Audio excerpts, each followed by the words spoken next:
నమస్కారం. ఈటీవీ 360కి స్వాగతం. ముందుగా ప్రధానాంశాలు.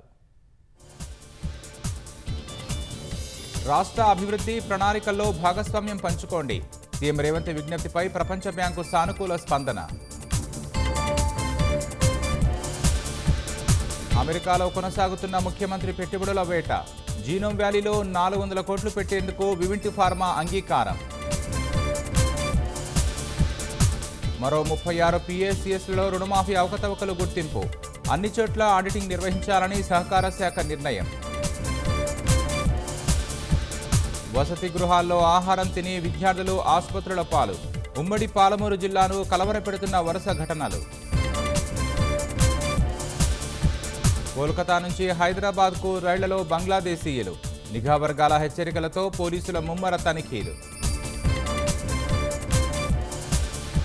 నేడు బంగ్లాదేశ్ ప్రధానిగా బాధ్యతలు చేపట్టనున్న యూనెస్. హింసకు దూరంగా ఉండి శాంతియుతంగా ముందడుగు వేద్దామని పిలుపు. ఇజ్రాయెల్ను శిక్షించాల్సిన సమయం వచ్చిందన్న ఇరాన్. అండగా నిలవాలంటూ ముస్లిం దేశాలను కోరిన టెహరాన్.